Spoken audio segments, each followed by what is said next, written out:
Low carb. Taas kamay sa mga ka-low carb ko dyan. Ito yung gulay natin ngayon guys.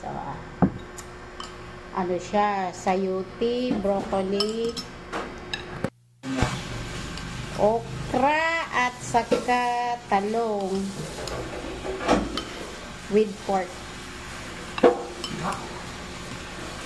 Ginamit sa paggisa is butter. What? May ano tayo? Yung isa ang pita bread from coconut, made from coconut flour.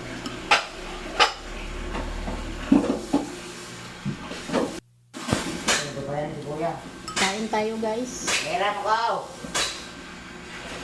Bayarin ko na.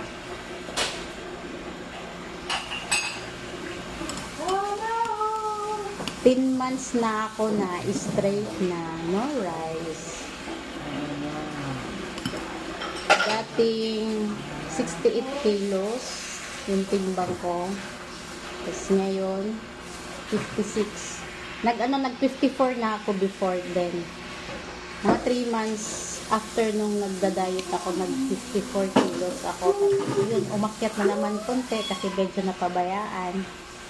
Pero hindi naman totally na babalik sa dating timbang. Siyempre, hindi na tayo papayag dyan.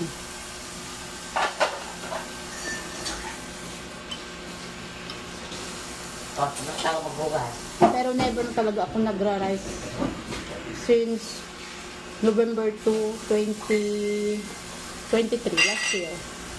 No rice at all. Straight yan. No rice. Nag-gain lang ako ulit ng konting timbang dahil sa kumakain ako ng tinapay na hindi pasok sa low carb.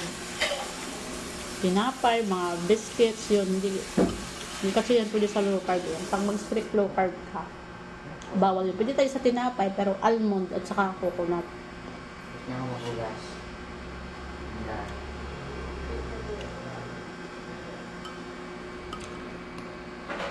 Nasanay na din ako na ganito na ulam lang kakainin, no rice.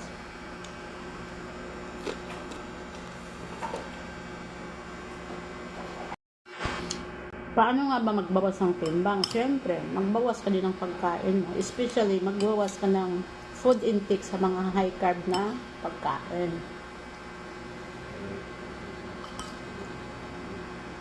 Kahit naman wala kang exercise, makapagbawas ka pa din ng timbang. Ako totally no exercise. Tamad ako dyan.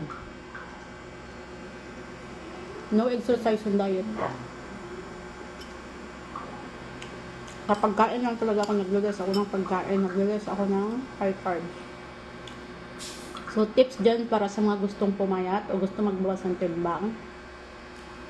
Magbawas kayo ng pagkain. Magbawas kayo ng food intake sa mga high carb na pagkain. Yun lang yun. Sigurado papayat ka din.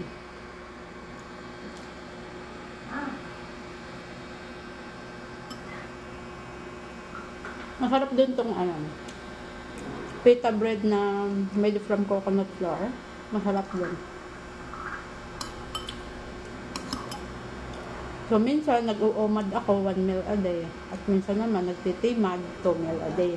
Depende sa gusto kong kumain.